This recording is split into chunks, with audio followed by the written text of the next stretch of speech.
আজ ২২শে শ্রাবণ। আজকের দিনে আমাদের বিয়ে হয়েছিল। আজ ৬ বছর, দেখতে দেখতে ৬ বছর পূর্ণ হলো আমাদের ভালোবাসা, আমাদের বিবাহিত জীবনের।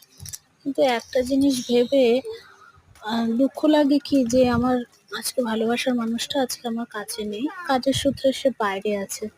এবার একদিকে এটা ভেবে ভালো লাগে যে সুখ দুঃখ কাটিয়ে নিয়ে একসাথে সারাটা জীবন এতগুলো দিন আমরা দুজনে পার করে আসলাম।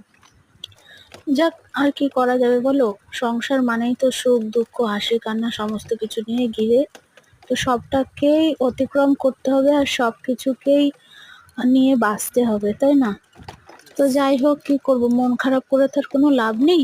তো বিকেলবেলা একটু রেডি হয়ে ছেলেকে নিয়ে বেরিয়ে পড়লাম, কিন্তু ছেলে এখন আমার কাছে নেই। ছেলে আগের থেকেই ও দাদার সাথে গেছে ঘুরতে।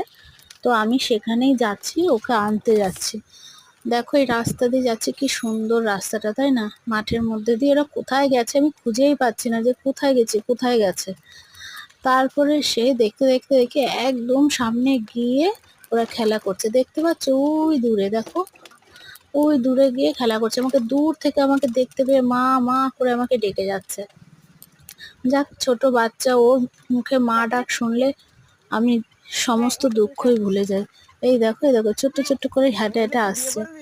এই দেখো, এটা হচ্ছে আমার ছোট্ট পুচ্চি বাবা, আমাদের ভালোবাসার একটা অংশ, তাই না? এই ৬ বছরের ৬ বছর বিবাহিত জীবনের ভালোবাসার একটা অংশ আমাদের ছোট্ট পাপান। যাই হোক, এখন এই ছেলেকে নিয়ে, ছেলেকে ঘিরেই আমার সমস্ত স্বপ্ন, সমস্ত শখ আহ্লাদ সব আমার এই ছেলেকে নিয়ে। বিকেলবেলা নিয়ে ওকে একটু ঘুরে বেড়াই। যাই হোক, চলো ভালো থেকো বন্ধুরা, তোমরা সকলে ভালো থেকো, সুস্থ থেকো। Bye, tata.